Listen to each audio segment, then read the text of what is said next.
Good evening students. আশা করি সবাই ভালো আছো। তো আজকে এই যে ছবিটা তোমরা দেখতে পাচ্ছ প্রচ্ছদ আকারে যেটা রয়েছে, যে গ্রাম বাংলার একটা চিত্র, তাই তো? যে সবুজে ঘেরা একটা প্রাকৃতিক সৌন্দর্য ফুটে রয়েছে ছবিটার মধ্যে দিয়ে, তাই না? তো এইরকম গ্রাম বাংলার যে অপরূপ সৌন্দর্য বা প্রকৃতির যে সৌন্দর্যে ঘেরা, সেরকম একটা গল্প নিয়ে আমি আজ চলে এসেছি।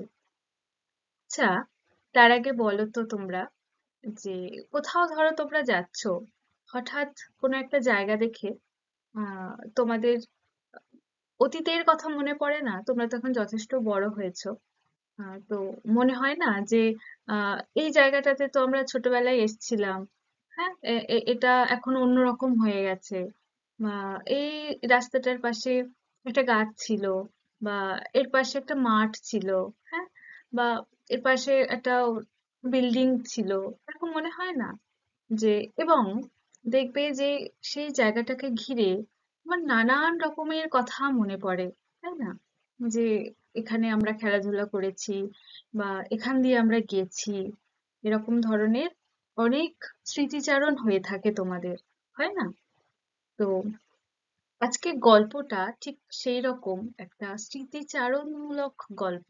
হ্যাঁ, এবং ওই যে বললাম, গ্রাম বাংলার সৌন্দর্য এর মধ্যে ভরে রয়েছে।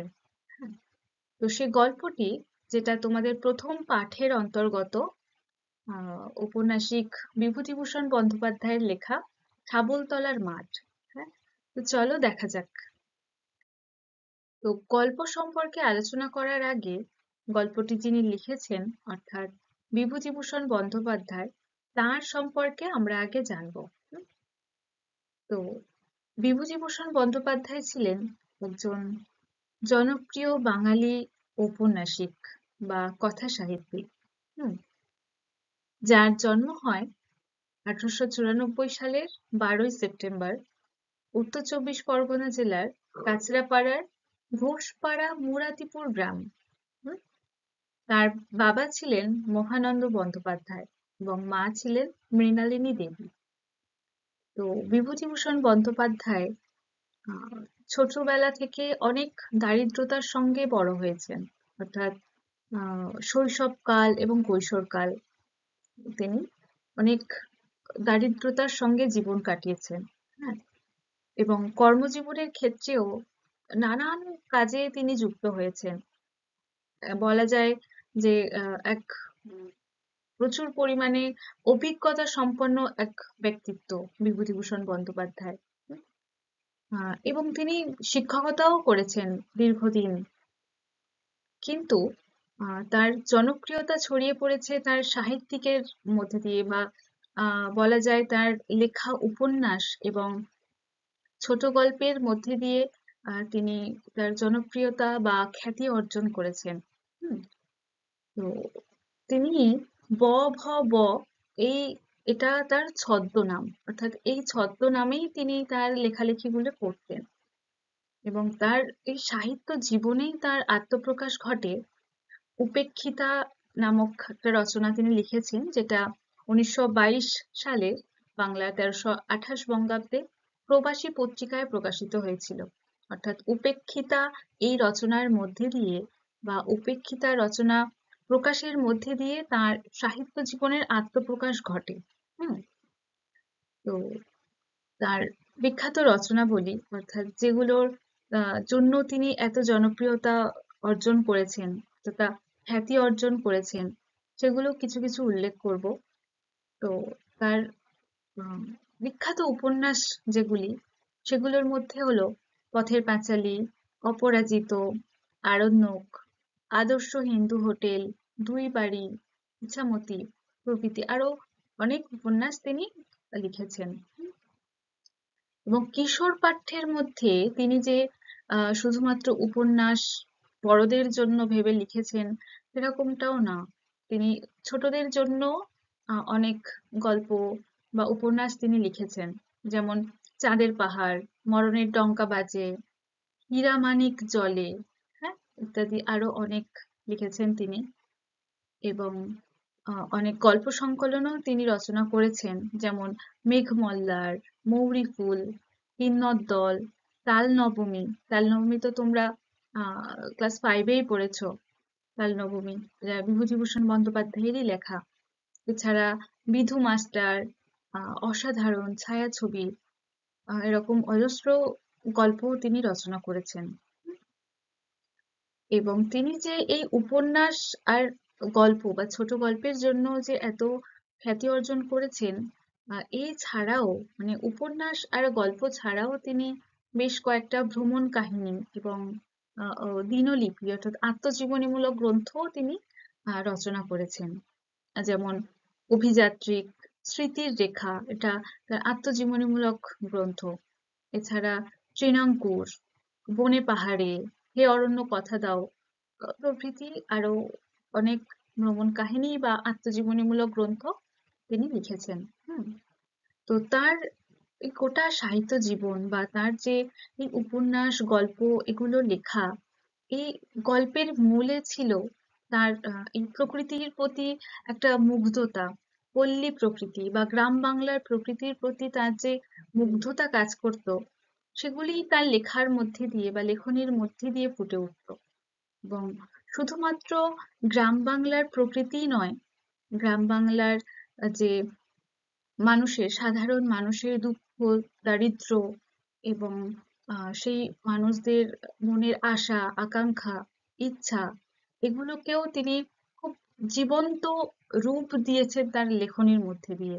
এবং যে এই আহ যে বললাম যে গ্রাম বাংলার প্রকৃতি, বিশেষ করে অরণ্য, হ্যাঁ, সেগুলোকেও তিনি খুব তার লেখার মধ্যে দিয়ে মনে হবে একদম জীবন্ত লেখা, এরকম। তো তার যে গোটা সাহিত্য জীবনে তিনি এতটাই আহ, জনপ্রিয় ছিলেন এবং বলা যায় আহ শ্রেষ্ঠ, তাকে শ্রেষ্ঠ হিসাবেও বলা হয়ে থাকে। তো তার এই সাহিত্য জীবনের জন্য এই যে বললাম একটু আগে যে অনেক অভিজ্ঞতা সম্পন্ন ব্যক্তিত্বের মানুষ ছিলেন তিনি। তো তিনি এক বিখ্যাত পুরস্কারও লাভ করেছিলেন, কিন্তু সেটা মরণোত্তর, অর্থাৎ তার মৃত্যুর পরে। হ্যাঁ, সেটা হলো রবীন্দ্র পুরস্কার, যেটা 1951-তে পান।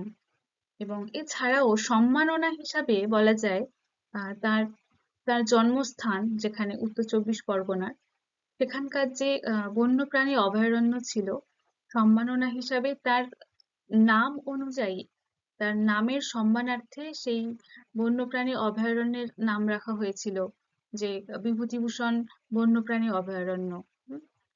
তো এই জনপ্রিয় কথা সাহিত্যিক, যার মৃত্যু হয় 1 নভেম্বর 1950 সালে। ঠিক আছে, তো এই গেল আমাদের লেখক পরিচিতি, অর্থাৎ বিভূতিভূষণ বন্দ্যোপাধ্যায় সম্পর্কিত তথ্য। ঠিক আছে, এরপর আমরা গল্পে যাব। চলো দেখা যাক। তো বিভূতিভূষণ বন্দ্যোপাধ্যায়ের লেখা আমাদের আলোচ্য পাঠ্য শাবলতলার মাঠ গল্পটি তার, অর্থাৎ বিভূতিভূষণ বন্দ্যোপাধ্যায়ের লেখা তার যে গল্প সমগ্র, ছোট গল্প সমগ্র, তার প্রথম খণ্ড থেকে আলোচ্য পাঠ্যের এই শাবলতলার মাঠ গল্পটি নেওয়া হয়েছে। তো এই গল্পটি প্রবাসী পত্রিকায় প্রকাশিত হয়েছিল। এবং এই গল্পের সারসংক্ষেপ বা গল্পের মূল কথা যেটা, সেটা যেটা প্রথমেই বললাম যে স্মৃতিচারণমূলক গল্প শাবলতলার মাঠ। হ্যাঁ, যে একটা মাঠ যেটার নাম শাবলতলার, হ্যাঁ, সেই নামেই পরিচিত। তো সেই শাবলতলার মাঠকে কেন্দ্র করেই লেখক পুরো গল্পটা বলেন। অর্থাৎ একটা স্মৃতিচারণমূলক গল্প।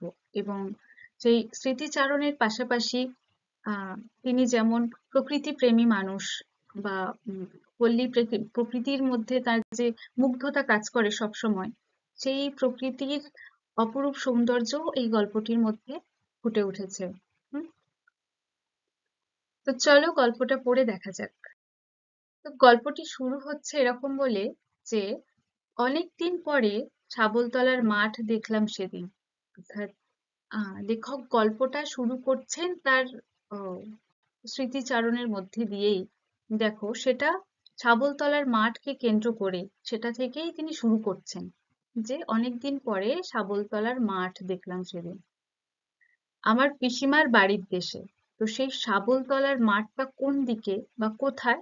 না, লেখকের পিসিমার বাড়ির দেশে, অর্থাৎ বাড়ির দিকে, তার পিসিমার বাড়ির দিকে।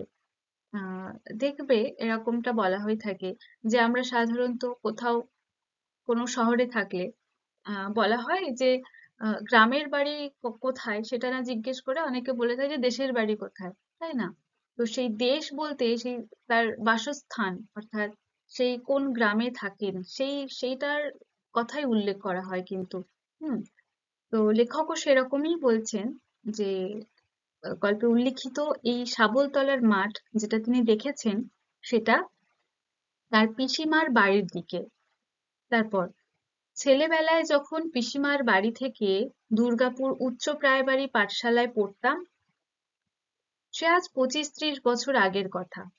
তো কবির স্মৃতিচারণ হচ্ছে কত বছর আগের, না 25-30 বছর আগের। কি বলছেন? না ছেলেবেলায় যখন তিনি পিসিমার বাড়ি থেকে দুর্গাপুর উচ্চ প্রাইমারি পাঠশালায় পড়তেন। এখানে লাইনটা থেকে বোঝাই যাচ্ছে যে লেখক একটা সময় তার পিসির বাড়ি থাকতেন।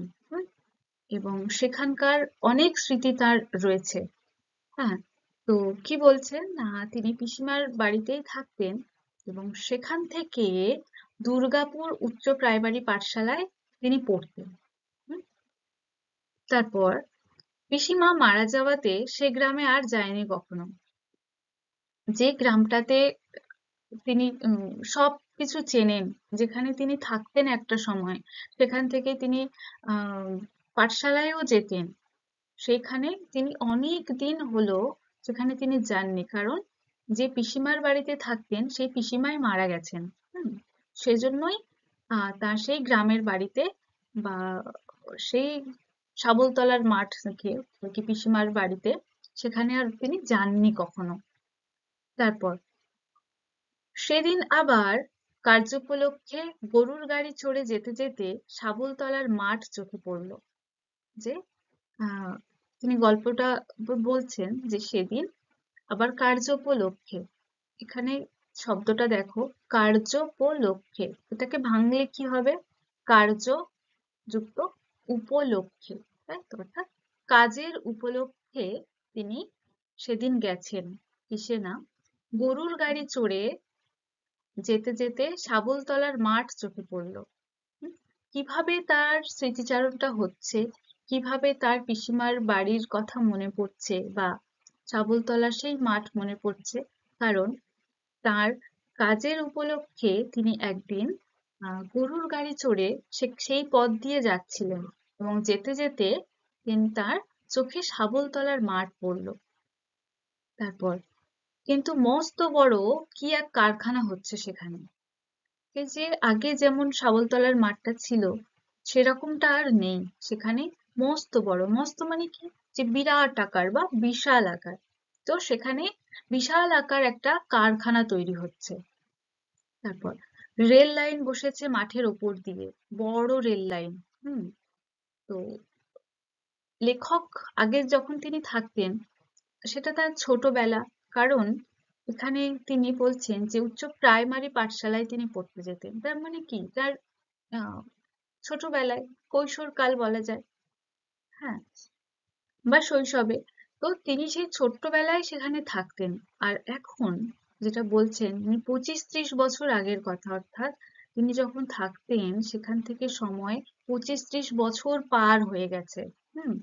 এবং কি হচ্ছে না, এত বছর পরে তিনি যাচ্ছেন, সুতরাং কি হবে, জায়গাটা তো পরিবর্তন হবে, তাই না? এখন আগে গ্রামগুলো যেমন প্রত্যন্ত গ্রাম ছিল, যে যোগাযোগ ব্যবস্থা যেমন খারাপ, রাস্তাঘাট খারাপ বা বিদ্যুতের ব্যবস্থা ছিল না। হ্যাঁ, এখন কি হচ্ছে না, দিন দিন উন্নত হচ্ছে, রাস্তাও পাকা হচ্ছে, তারপর সব জায়গায় বিদ্যুতের ব্যবস্থা হচ্ছে, অনেক উন্নত হয়ে যাচ্ছে। তো সেই রকম লেখক যখন থাকতেন 25-30 বছর আগের কথা তিনি বলছেন, আর 25-30 বছর পরে তিনি যাচ্ছেন, তো সেখানে জায়গা তো উন্নত হবেই। অনেক কিছু পরিবর্তন হবে। তো সেই পরিবর্তনের কথাই লেখক এখানে উল্লেখ করছেন যে ঠিক কি কি পরিবর্তন হচ্ছে। না, প্রথমে আমরা দেখলাম সেখানে মস্ত বড় একটা কারখানা তৈরি হচ্ছে, আর রেল লাইন বসেছে মাঠের উপর দিয়ে, যে সেখানে এখন যাতায়াত ব্যবস্থাও কত ভালো হয়েছে। না, সেখান দিয়ে ট্রেন যাতায়াত করে। রেল মানে তো জানো যে ট্রেনের কথা বোঝাচ্ছে। তো ট্রেনের যে লাইন, সেই কথা এখানে বলছেন যে রেল লাইন। তো মাঠের ওপর দিয়ে রেল লাইন বসেছে, বড় রেল লাইন। হুম যে অনেক দূর পর্যন্ত বিস্তৃত, যে অনেক দূর অব্দি সেই রেল লাইন গেছে। তারপর কত যে লোহা লক্কর যন্ত্রপাতি এসে পড়েছে, লোকজন কুলি মজুরের ভিড়, দুমদাম শব্দ, সে কি বিরাট ব্যাপার। তিনি আরো কি দেখছেন, সেখানে যে বললেন যে বিরাট একটা কারখানা হচ্ছে, তো সেই জায়গাটার কথাই বলছেন যে কত যে লোহালক্কর যন্ত্রপাতি এসে পড়েছে। তো সেখানে কত লোহালক্কর যন্ত্রপাতি, কারণ দেখো এটা কারখানা তৈরি করতে বা আহ, যখন কোনো জিনিস তৈরি হয় তখন কি হয়, নানান রকম যন্ত্রপাতি ব্যবহার হয়, কাজে লাগে, তাই তো। তো সে কথাই বলছেন যে কত রকম লোহালক্কর যন্ত্রপাতি। এবার যন্ত্রপাতি কিসের হয়, সাধারণত লোহা টোহা দিয়েই তো তৈরি হয়। তো সে কথাই বলছেন যে লোহালক্কর যন্ত্রপাতি এসে পড়েছে। আর কি হচ্ছে না, লোকজন কুলি মজুরের ভিড়। কুলি মজুর কারা, যারা বলে যে শ্রমজীবী মানুষ। হ্যাঁ, যারা সেই লোহালক্কর যন্ত্রপাতি বহন করে বা সেই কারখানা তৈরি হচ্ছে, সেই তৈরির কাজ করে যারা। হ্যাঁ, তো সেই শ্রমজীবী মানুষদের উদ্দেশ্যেই বলছেন এবং তাদেরকে কুলি মজুর বলছেন। তো সেখানে যেহেতু একটা বড় কারখানা হচ্ছে, এখানে কি অনেক লোকজনের ভিড় থাকবে, অনেক মানুষ কাজ করছেন সেখানে। তো সেই জন্য বলছেন লোকজন কুলি মজুরের ভিড়, দুমদাম শব্দ। কারণ আহ কেউ মাথায় করে ইট বইছে, কেউ পাথর বইছে, কেউ বালি বইছে, কেউ জল বইছে, এরকম নানান রকমের কাজে সবাই ব্যস্ত। এবং অনেক মানুষ। একটা কারখানা করতে তো চারটিখানি কথা নয়, বা দু একটা মানুষ বা দু একটা মজুরি দিয়ে হয়ে যাবে তা তো নয়। অনেক কাজের মানুষ লাগে। হুম, তো সেই জন্য লোকজনের ভিড় বলছেন। দুমদাম শব্দ, তো সেই ইট ফেলছে, কেউ পাথর ফেলছে মাথা থেকে, তো কি আওয়াজ হচ্ছে, দুমদাম। সেই দুমদাম শব্দ, তাই বলছেন সে কি বিরাট ব্যাপার। হ্যাঁ, তারপর চালাঘর ও তাঁবু চারিধারে, যে সেই যে কারখানাটা তৈরি হচ্ছে তার চারপাশে চালাঘর ও তাঁবু রয়েছে। চালাঘর কি, চালাঘর ও তাঁবু, যে কোনো রকমে কাগজ দিয়ে একটা চাল বা ছাদ মতো তৈরি করে সেটা মানে থাকার যোগ্য তৈরি করা। হ্যাঁ, আহ, তাঁবু, তাঁবুও ঠিক সেরকম যে ওরকম একটা ছোট্টখাটো কোনো রকমে থাকার জন্য একটা জায়গা করা, যে সেখানে রাত পার করতে হবে, কাগজ দিয়ে ঘেরা বা কোনো পাতা টাতা দিয়ে ঘিরে সেখানে মানুষ থাকছে। এবং সেখানে কারা থাকছে, না সেই দিন মজুররা, কুলি মজুররা। তাদের থাকার জন্য কোনো রকমের চালাঘর বা তাঁবু তৈরি করে তারা সেখানে রাত পার করছে, আবার সকাল হলে তারা কাজে লেগে পড়ছে। হুম তারপর ইঞ্জিনিয়ার ও ইঞ্জিনিয়ার ওভারসিয়ারের দল খেটে খেটে সারা হলো। ইঞ্জিনিয়ার কি হয়, না এটা যেহেতু একটা কারখানা, ছোটখাটো কোনো ঘর নয়, একটা কারখানা মানে অনেক আইডিয়া করে ভালো করে বানাতে হয়। তো সেখানে কি ইঞ্জিনিয়ারদের লাগে। তারা সেটা কিভাবে তৈরি করবে, কোন প্রসেসে, কোথায় কোন রুম রাখবে, কোথায় কি রাখবে, সেই আইডিয়া গুলো ইঞ্জিনিয়াররা দেবে। এবং ওভারসিয়ারের দল, ওভারসিয়ার কারা, কাদেরকে বলা হয়, যারা তত্ত্বাবধায়ক বা তত্ত্বাবধান করে যারা। হুম যে অর্ডার করে, তার আইডিয়া তার, বা তিনি সবাইকে আর কি অর্ডার করবেন যে এটা এরকম হওয়া উচিত, ওটা এরকম করা উচিত। হ্যাঁ, তো তাদেরকে ওভারসিয়ার বলা হয়ে থাকে, অর্থাৎ তত্ত্বাবধায়ক, যেটা বাংলা শব্দ। অর্থাৎ যিনি তত্ত্বাবধান করেন আর কি, তত্ত্বাবধানে যিনি রয়েছেন। তো সেই ইঞ্জিনিয়ার ওভারসিয়ারের দল খেটে খেটে সারা হলো। যে এত বড় একটা কারখানা তৈরি হচ্ছে, মাথা খাটিয়ে ঠিকঠাক ভাবে তো করতে হবে। সেই জন্য, এবং এতগুলো কুলি মজুর যারা তাদের আন্ডারে কাজ করছেন, তাদেরকেও হ্যান্ডেল করতে হচ্ছে। সুতরাং অনেক চাপ থাকে। তো সেজন্যই বলছেন যে তারা খেটে খেটে সারা হলো। তারপর পাঞ্জাবি কন্ট্রাক্টরের মোটর দাঁড়িয়ে রয়েছে, এবং সেখানে তিনি আরো কি দেখলেন না, এক পাঞ্জাবি কন্ট্রাক্টর, যিনি কন্ট্রাক্টে নিয়েছেন, সে বা তিনি একজন পাঞ্জাবি। হুম আহ, তার মোটর দাঁড়িয়ে রয়েছে, অর্থাৎ তার গাড়ি দাঁড়িয়ে রয়েছে। তারপর তারের খুঁটি বসানো হচ্ছে, ইলেকট্রিকের ও টেলিফোনের তার খাটানো হবে। দেখো সেখানে কত উন্নত হয়ে গেছে, সেখানে তারের খুঁটি বসানো হচ্ছে। হ্যাঁ, ইলেকট্রিকের ও টেলিফোনের তার খাটানো হবে। খুঁটি মানে সেই পোস্ট গুলো হয়, যেগুলোর উপর দিয়ে ইলেকট্রিকের তার যায় বা টেলিফোনের তার খাটানো হয়, সেই পোস্ট গুলোর কথা বলছেন আর কি। তারের খুঁটি বসানো হচ্ছে, সেখানে ইলেকট্রিক অর্থাৎ ওই বিদ্যুৎ বা কারেন্ট যাবে আর কি, সেই কারেন্টের তার এবং টেলিফোন আহ তার তার খাটানো হচ্ছে বা হবে সেজন্য। তারপর কি বলছে, ইট বোঝাই কাঠ বোঝাই লরির ভিড় নতুন তৈরি চওড়া রাস্তাগুলোর ওপরে। সেখানে নতুন রাস্তাও হয়েছে। কি হচ্ছে, ইট বোঝাই কাঠ বোঝাই লরির ভিড়। ইট বোঝাই মানে কি, বোঝাই মানে ভর্তি। হ্যাঁ, যে ইট ভর্তি, কাঠ ভর্তি এরকম লরির ভিড় কোথায় না, সেই নতুন তৈরি চওড়া রাস্তাগুলোর ওপরে। যে সেখানে যে নতুন চওড়া রাস্তা হয়েছে, সেই রাস্তার ওপর দিয়ে লরিও যাতায়াত করছে। এবং সেই লরিগুলো কি না, ইটে ভর্তি কাঠে ভর্তি, যেগুলো কাজে লাগবে। তারপর চুনের ধুলো সিমেন্টের ধুলো উঠছে বাতাসে। কারখানা তৈরি হচ্ছে, অনেকটা জায়গা জুড়ে উম, তৈরি হয়, এবং অনেক আহ সেখানে অনেক কিছুই তো লাগে, কাঠ ইট বা, এবং কাজ চলছে যেহেতু সেখানে, তো চুনের ধুলো, সেখানে চুন ব্যবহার হচ্ছে, সিমেন্ট ব্যবহার হচ্ছে, ফলে মানে ফুল রেসে একদম কাজ চলছে। ফলে চুনের ধুলো সিমেন্টের ধুলো চতুর্দিকে উঠছে। সেটাই বলছেন। তারপর এ কি হলো, আমার সেই ছেলেবেলাকার শাবলতলার মাঠ কোথায় গেল? সত্যিই তা নেই। তার বদলে আছে কতকগুলো তাঁবুর সারি, ইট খোলা, পাথুরে কয়লার স্তূপ, চুনের ঢিবি, কাঠের ঢিবি, লোকজনের হইচই, লরির ভিড়। যে তিনি দেখছেন যে সেই শাবলতলার মাঠ, যেটা দেখে তার মনে পড়ছে আর কি। তো সেখানে ওই যে বললাম যে কারখানা তৈরি হচ্ছে, তো সেটা দেখে তার এবার রিয়াকশন আসছে যে কি হলো, মানে তিনি ছোটবেলায় যে শাবলতলার মাঠকে তিনি চিনতেন, সেটা আর নেই। হুম তার ছেলেবেলাকার, তিনি তাই অবাক হয়ে গেছেন। এবং বিস্মিত হয়ে গেছেন যে আমার সেই ছোটবেলাকার বা ছেলেবেলাকার সেই শাবলতলার মাঠ কোথায় গেল।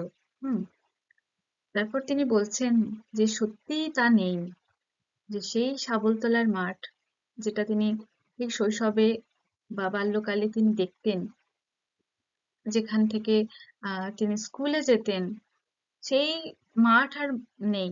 হ্যাঁ, কি হয়েছে না, তার বদলে আছে কতগুলো তাঁবুর সারি, যে তাঁবু তৈরি করে সেই কুলি মজুররা রাত পার করেন। হুম বা সেই ইঞ্জিনিয়ার ওভারসিয়ার যারা থাকেন, তাঁবুর সারি রয়েছে, ইট খোলা, কারখানাতে তৈরিতে কাজে লাগে ইট। তারপর পাথুরে কয়লার স্তূপ, যে স্টোন চিপ গুলো হয়। তারপর চুনের ঢিবি, কাঠের ঢিবি, লোকজনের হইচই আর লরির ভিড়, এগুলোই রয়েছে কেবল। তার সেই ছেলেবেলাকার শাবলতলার মাঠ যেন কোথায় হারিয়ে গেছে। তারপর আজ সকালে মার্টিন লাইনের ছোট স্টেশনে নেমেছি। তারপর তিনি বলছেন যে আজ সকালে মার্টিন লাইনের ছোট স্টেশনে আহ তিনি নেমেছেন। গরুর গাড়ি করে চলেছি পিসিমার বাড়ির গ্রামের পাশের একটা গ্রামে মেয়ের বিয়ের পাত্র খুঁজতে। তো তিনি কোথায় যাচ্ছেন না, তার মেয়ের বিয়ের পাত্র খুঁজতে, অর্থাৎ মেয়ের জন্য পাত্র খুঁজতে। তো কোথা থেকে তিনি যাচ্ছেন না, তিনি মার্টিন লাইনের ছোট স্টেশনে নেমেছেন, এবং সেখান থেকে গরুর গাড়ি করে তিনি যাচ্ছেন কোথায় না, পিসিমার বাড়ির গ্রামের পাশের একটা গ্রামে। হুম তো সেই পথ দিয়েই যাচ্ছেন, যেতে গিয়েই তিনি শাবলতলার মাঠ দেখতে পেয়েছেন। তারপর রাস্তার ধারে পড়ে শাবলতলার মাঠ। হঠাৎ দেখি এই অবস্থা তার, যে রাস্তার ধারে শাবলতলার মাঠটা পড়ে একবারে রাস্তার পাশে, যে সেই পথ দিয়ে গেলে মানুষ দেখতে পাবে। তো হঠাৎ তিনি লক্ষ্য করলেন যে শাবলতলার মাঠের এই পরিবর্তন, যে এরকম অবস্থা হয়েছে তার এখন। তারপর গরুর গাড়ির গাড়োয়ানকে বলি, হ্যাঁ রে, এটা শাবলতলার মাঠ না? লেখক যে গরুর গাড়ি চালাচ্ছিলেন, যে গাড়োয়ান বলা হয়, তো সেই গাড়োয়ানকে লেখক বললেন যে, বা জিজ্ঞেস করলেন যে, হ্যাঁ রে, এটা শাবলতলার মাঠ না? তো তার উত্তরে সেই গাড়োয়ান বললেন যে, হ্যাঁ বাবু। তো লেখক বলছেন যে, কি হচ্ছে এখানে? তার উত্তরে গাড়োয়ান আবার বলছেন, কি জানি বাবু, কলকারখানা বসছে বোধহয়। তারপর লেখক বলছেন যে, কত দূর নিয়ে? এবার তিনি ওর রাস্তার কথা জিজ্ঞাসা করছেন, যে আর কত দূর বাকি। তো তিনি যখন শাবলতলার মাঠটা দেখেছেন, অর্থাৎ লেখক, তো তিনিও যেন বিশ্বাস করতে পারছেন না যে এটাই সেই শাবলতলার মাঠ। তাই জন্য একটু কনফার্ম হওয়ার জন্য তিনি আবার সে গাড়োয়ানকে জিজ্ঞাসা করছেন যে এটা শাবলতলার মাঠ কিনা, সত্যি এটা শাবলতলার মাঠ? হ্যাঁ, এরকম তিনি কনফিউজড হয়ে গেছেন। তারপর সেই জন্যই আবার তিনি জিজ্ঞাসা করছেন যে কি হচ্ছে এখানে। তারপর তো যখন রাস্তা কত দূর জিজ্ঞেস করা দিয়ে গাড়োয়ান বলছে, তা বাবু অনেক দূর নিয়ে, ওই বাজিতপুর, মনসাতলা, ছাওয়ালমারি, বেতেপোতা, হাঁসখালির চড়া পর্যন্ত। হুম, তো সেই কারখানা তৈরি হচ্ছে এবং সেটা কত দূর দূর সেটা বলছে, যে বাজিতপুর, মনসাতলা, ছাওয়ালমারি, এগুলো সেই জায়গার নাম উল্লেখ করছে। তারপর তিনি বলছেন যে গ্রামগুলো সব কোথায়? তার উত্তরে গাড়োয়ান বলছে, সব উঠিয়ে দিয়েছে, তো সেই গ্রামগুলোকে তুলে দিয়েছে। তো যখন সেই গাড়োয়ান তার উত্তরে বললেন যে সব গ্রামগুলোকে তুলে দিয়েছে, তখন লেখকের মনে পড়ছে তার পুরানো দিনের কথা, তার সেই শৈশবের কথা। যে তিনি বলছেন, দেখো, মনে পড়লো আমার 11 বছর বয়সের একটা মধ্যাহ্ন দিন। যে লেখকের এবার স্মৃতিচারণ হচ্ছে, যে তার যখন 11 বছর বয়স ছিল, সেই 11 বছর বয়সের একটা দুপুর বেলার কথা তার মনে পড়লো। তারপর বলছেন, আর মনে পড়লো দুর্গাপুর উচ্চ প্রাইমারি স্কুলের উমাচরণ মাস্টারকে। তো সেখানকার আর কি মনে পড়লো তার, না, তিনি যে স্কুলে তিনি পড়তেন, দুর্গাপুর উচ্চ প্রাইমারি স্কুল, সেখানকার উমাচরণ মাস্টারকে। উমাচরণ মাস্টার কতদিন থেকে দুর্গাপুর ইউপি পাঠশালার হেডমাস্টারি করেছিলেন তা আমি বলতে পারবো না। অর্থাৎ তিনি এবার গল্প বলছেন আর কি, যে যে উমা মাস্টারের কথা তার মনে পড়লো আর কি, সেই উমাচরণ মাস্টার সেই দুর্গাপুর ইউপি পাঠশালার আর কতদিন আরো হেডমাস্টারি করেছেন তা তিনি বলতে পারবেন না, বা তা তিনি জানেন না। গ্রামের রায় জমিদারদের ভাঙা কার্নিসে পায়রার বাসাওয়ালা বৈঠকখানার একপাশে সেকেলে তক্তপোষ ছিল তার বাসা। অর্থাৎ সেই উমাচরণ মাস্টারকে এবার তিনি তার কথা তিনি বলছেন, তার বর্ণনা করছেন, তিনি কোথায় থাকতেন, কি করতেন, কিরকম মানুষ ছিলেন, সেই উমাচরণ মাস্টারকে নিয়ে বলছেন এবার, যে গ্রামের রায় জমিদারদের ভাঙা কার্নিশে পায়রার বাসাওয়ালা বৈঠকখানার একপাশে। তো সেখানকার অর্থাৎ দুর্গাপুর সেই গ্রামের রায় জমিদারদের বাড়িতে ভাঙা কার্নিশে, কার্নিশ কি, যে ছাদ দেওয়া, যে দেওয়ালের কোন বাইরের কোনো অংশ, তাকে তো কার্নিশ বলে। তো সেই আহ একটা ভাঙা কার্নিশ, সেখানেই তিনি থাকতেন, একটা ছোট্ট জায়গায়, সেখানেই তিনি থাকতেন, তাও পায়রার বাসাওয়ালা বৈঠকখানার পাশে। কোথায় থাকতেন, না, সেকেলে তক্তপোষে ছিল তার বাসা। অর্থাৎ সেকেলে তক্তপোষ, অর্থাৎ অনেক যুগ আগের, মানে তখন তিনি যে ছোট ছিলেন সেই শৈশবকালের থেকেও আরো সেকেলে, অর্থাৎ তারও অনেক আগের নেওয়া একটা তক্তপোষ। তক্তপোষ তোমরা জানো তো, যে খাটের মতো, আহ, যেখানে কাঠের তৈরি হয়। তো আহ এটা তিনি সেই শৈশবকালের গল্পই বলছেন, এবং সেখানকার থেকেও আরো পুরনো একটা তক্তপোষে তিনি থাকতেন। হুম। তারপর দেয়ালে তার হুঁকো ঝুলতো পেরেকের গায়ে। তো তার ঘরের অবস্থা কেমন ছিল সেটা তিনি বলছেন, যে দেয়ালে তার হুঁকো ঝুলতো পেরেকের গায়ে, আর বাঁশের আলনায় তার দুখানা আধময়লা ধুতি এক এবং অদ্বিতীয় পিরানটি আলতো করে ঝোলানো থাকতো। কি হতো না, তার একটা বাঁশের আলনা ছিল, সেখানে তার দুখানা আধময়লা ধুতি, যে কয়টা জামা ছিল সেটাও তিনি উল্লেখ করছেন, যে দুখানা ধুতি ছিল, সেটাও আধময়লা। হ্যাঁ, যে আধো আধো ময়লা হয়েছে, হাফ ময়লা হয়ে গেছে এরকম দুটো ধুতি। আর এক এবং অদ্বিতীয় পিরানটি, এক এবং অদ্বিতীয় বলা হচ্ছে কেন, আর তার আগে পিরান মানে কি, যে ঘোলা জামাকে বোঝায়। হ্যাঁ, ঢিলা ঢালা একটা জামা, যেটাকে পিরান বলা হতো আগে।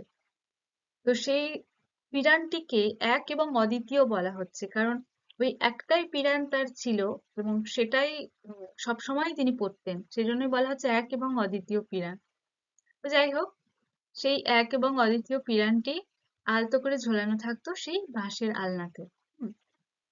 আর থাকতো তক্তপোশের নিচে একজোড়া কাঠের খড়ম, হুম, একটা টিনের বিবর্ণ তোরঙ্গ। তোরঙ্গ মানে কি, একটা ধাতু নির্মিত কোনো বাক্সকে বোঝায়, বড় একটা বাক্স, যেটাকে তোরঙ্গ বলে। তো সেটা টিনের তৈরি, বিবর্ণ, যে তার রং উঠে একেবারে শেষ। হ্যাঁ, রং চটা একটা টিনের বড় বাক্স তার ছিল। একটা চটের থলে ভর্তি টুকিটাকি জিনিস সেখানে, সেই ঘরে একটা চটের থলি ছিল, তার মধ্যে কিছু টুকিটাকি জিনিস তিনি ভরে রাখতেন। তারপর একখানা পাকা বাঁশের লাঠি, আর কি থাকতো, একটা পাকা বাঁশের একটা লাঠি থাকতো, এবং সেইটাই বেশি করে মনে আছে, একগাছা তেলে জলে পাকানো বেত। আর কি ছিল, তেলে জলে পাকানো বেতের লাঠি রেখেছিলেন, যেগুলো বাচ্চাদেরকে মারার জন্য আর কি, শাসনের জন্য। তো তারপর বলছেন, উমাচরণ মাস্টার আবার বই লিখতেন, যে সেই মাস্টার মশাই আবার বইও লিখতেন। আমি তখন অল্প বয়স্ক, লেখক বা সাহিত্যিকের যশগৌরব সম্বন্ধে আমার ধারণা তখন অস্পষ্ট। তবুও মাস্টারমশাই যখন ক্লাসের টেবিলের ওপর পা তুলে গম্ভীরভাবে তার লেখা আক্কেল গুড়ুম বই পড়তেন, তখন আমরা ক্লাস শুদ্ধ ছেলে বিস্ময় ও প্রশংসা ভরা দৃষ্টিতে তার দীর্ঘ গুম্ফযুক্ত বসন্তের দাগ আঁকা প্রৌঢ় মুখমণ্ডলের দিকে চেয়ে থাকতাম। অর্থাৎ সেই ছোটবেলার কথা লেখকের এখনো মনে আছে, যে তিনি বলছেন যে উমাচরণ মাস্টার তখন বই লিখতেন, এবং লেখক তখন অল্প বয়স্ক ছিলেন। স্বাভাবিক, প্রাইমারি স্কুল তো মানে কি ছোট, ওই যে 10-11 বছর বয়স। হ্যাঁ, তো লেখক বা সাহিত্যিকের যশগৌরব সম্বন্ধে ধারণা অস্পষ্ট ছিল, অর্থাৎ লেখক কি বা সাহিত্যিক কাদের বলা হয় এসব সম্পর্কে তার জ্ঞান তখন অর্জন হয়নি। বা লেখক বা সাহিত্যিকের যশ ও গৌরব, ঠিক, যশ ও গৌরব অর্থাৎ খ্যাতি ও মহিমা। হুম, যশ মানে কি, যে খ্যাতি অর্জন করা, গৌরব যে মহিমা অর্জন করেছেন, যে অনেক বিখ্যাত লেখক বা বিখ্যাত সাহিত্যিক, অনেক খ্যাতি অর্জিত সাহিত্যিকদের কথা বলা হয়। তো সেসব তিনি বুঝতেন না, বা সেসব সম্পর্কে তার কোনো ধারণাই ছিল না। তবুও মাস্টারমশাই যখন ক্লাসের টেবিলের ওপর পা তুলে গম্ভীরভাবে তার লেখা আক্কেল গুরুম বই পড়তেন, অর্থাৎ ওই যে লেখালেখি কি, সাহিত্য কি, সেটাও বুঝতেন না, লেখক বা সাহিত্যিকদের যশ ও গৌরব বা খ্যাতি বা মহিমা এসবও তিনি জানতেন না। তবুও সে মাস্টারমশাই যখন তাদের ক্লাসে টেবিলের উপর পা তুলে গম্ভীরভাবে তার লেখা বই তেল গুরুম নামক সেই বইটা যখন তিনি পড়তেন, তখন লেখক এবং ক্লাস শুদ্ধ আরো বাকি সব ছেলে যারা ছিল, তারা বিস্ময় এবং প্রশংসা ভরা দৃষ্টিতে, অর্থাৎ যে তারা বিস্মিত হয়ে যেত, যে একটা বই লিখেছেন, হ্যাঁ আমাদের স্যার একটা বই লিখেছেন, তো এর জন্য কি একটা গর্ববোধ হয় বা একটা বিস্ময় বিস্মিত লাগে না? তোমরা যখন তোমরা দেখে থাকবে, ধরো তোমাদের ক্লাসের বা তোমাদের স্কুলের কোনো স্যার বই লেখেন, হ্যাঁ, এবং তিনি লেখক, ভালো লেখক, হুম, তো তোমাদের কি সেই স্যারকে নিয়ে একটা গর্ববোধ হবে, তাই না? এটা তাকে দেখলেই প্রশংসা ভরা দৃষ্টিতে তোমরা দেখবে, তাই না? যে এবং দেখেও বিস্মিত হবে যে স্যার বই লেখেন, কত ভালো লেখেন, হ্যাঁ, এরকমটা মনে হবে না? তো সেই রকম তোমরা তখন বড় হয়ে গেছো, আর লেখক যে সময়কার গল্প করছেন তার মাত্র 10-11 বছর বয়স। তো সেই বয়সে এরকম লেখক বা সাহিত্যিক বা তার মাস্টার মশাই বই লেখেন, হুম, এবং তার হাতে, মানে সেই মাস্টার মশাইয়ের হাতে তার লেখা বই, এটা দেখে তারা তারা তো স্বাভাবিক, তারা বিস্মিত হবে, অবাক হবে, তাই না? তো সেজন্যই বলছে যে তারা কিছু বুঝতেন না, মানে লেখকরা কিছু বুঝতেন না ঠিকই, তবু সে মাস্টার মশাই যখন তার নিজের লেখা বই হাতে নিতেন বা পড়তেন, তখন তারা সকলে অবাক হয়ে যেতেন, বিস্মিত হতেন এবং প্রশংসা ভরা দৃষ্টিতে তার, অর্থাৎ তার মাস্টার মশাইয়ের দীর্ঘ গুম্ফযুক্ত বসন্তের দাগ আঁকা প্রৌঢ় মুখমণ্ডলের দিকে চেয়ে থাকতেন। অর্থাৎ দীর্ঘ গুম্ফ, গুম্ফ মানে কি? গোঁফ, যে সুদীর্ঘ একটা গুম্ফ বা গোঁফ ছিল তার মাস্টার মশাইয়ের, এবং আহ বসন্তের দাগ আঁকা প্রৌঢ় মুখমণ্ডল। প্রৌঢ় মানে কি? প্রবীণ, যে মধ্যবয়স্ক বলা যায়। তো সেই দীর্ঘ গোঁফওয়ালা বসন্তের দাগ আঁকা এক মধ্যবয়স্ক মুখমণ্ডলের দিকে তারা চেয়ে থাকতেন, মানে লেখকরা। তারপর, হ্যাঁ, তার বইয়ের নাম ছিল আক্কেল গুরুম। তিনি বলতেন প্রহসন, যে তার বইয়ের নাম ছিল আক্কেল গুরুম। তো সেই তার লেখা সেই আক্কেল গুরুম বইটাকে তিনি বলতেন প্রহসন। তো সেই সময় তো তারা তারা তো ছোট্ট ছিলেন, তারা কি প্রহসন কি বুঝতে পারতেন কি থরে? তো সেই শব্দটা মনে আছে তার, যে সেই আক্কেল গুরুম বইটাকে তিনি প্রহসন বলতেন, অর্থাৎ লেখকের মাস্টার মশাই বইটাকে প্রহসন বলতেন। প্রহসন কি তোমরা জানো কি? যে হাস্যরসাত্মক নাটক, বা বলা যায় কমেডি। কমেডি তো তোমরা জানো, তো সেরকম হাস্যরসাত্মক মূলক কোনো নাটককে বোঝায় প্রহসন। তো তাহলে এই আক্কেল গুরুং বইটাও সেই রকমই একটা, অর্থাৎ সেটা কি ছিল? প্রহসন, মনে রেখো। তারপর, আমার যা বয়স, তখন তাতে আক্কেল গুরুম বা প্রহসন দুটো কথার একটারও মানে বুঝতাম না। স্বাভাবিক, কারণ অনেক ছোট্ট। তো সেই বয়সে আক্কেল গুরুম, এটা বইটার নাম আক্কেল গুরুম, সেটা একটা প্রহসন, এসব কি মানে বুঝতে পারার মতো বয়স বা বুঝতে পারার মতো কথা? তিনি বুঝতেন না। মনে আছে, বইয়ের মধ্যে একটি ইংরেজি পড়া ছোকরার কথা আছে, এবং পড়ার ভঙ্গিতে মনে হতো উক্ত ইংরেজি পড়া ছোকরা খুব ভালো লোক নয়। যে তখন এত কিছু বুঝতেন না, প্রহসন কিও বুঝতেন না, গল্পের নাম অনুযায়ী যে তার মধ্যে যে বিষয়বস্তু ছিল সেগুলোও তিনি বুঝতেন না, কিন্তু এটা তার মনে আছে যে সেই বইটার মধ্যে একটা ইংরেজি পড়া ছোকরার কথা আছে। ছোকরা মানে কি? কোনো ছেলে, সে ইংরেজি জানে, এরকম ইংরেজি পড়া ছেলের কথা রয়েছে। এবং পড়ার ভঙ্গিতে মনে হতো, সেই প্রহসনটা যখন পড়তেন, তো সেই পড়ার ভঙ্গিতে লেখকদের মনে হতো যে সেই ইংরেজি পড়া সেই ছেলেটা খুব একটা ভালো লোক নয়। হুম, আচ্ছা, তো আজকে এটুকুই। আবার এই গল্পের পরবর্তী অংশ নিয়ে পরের ক্লাসে দেখা হচ্ছে। ঠিক আছে? ভালো থেকো সবাই। ধন্যবাদ।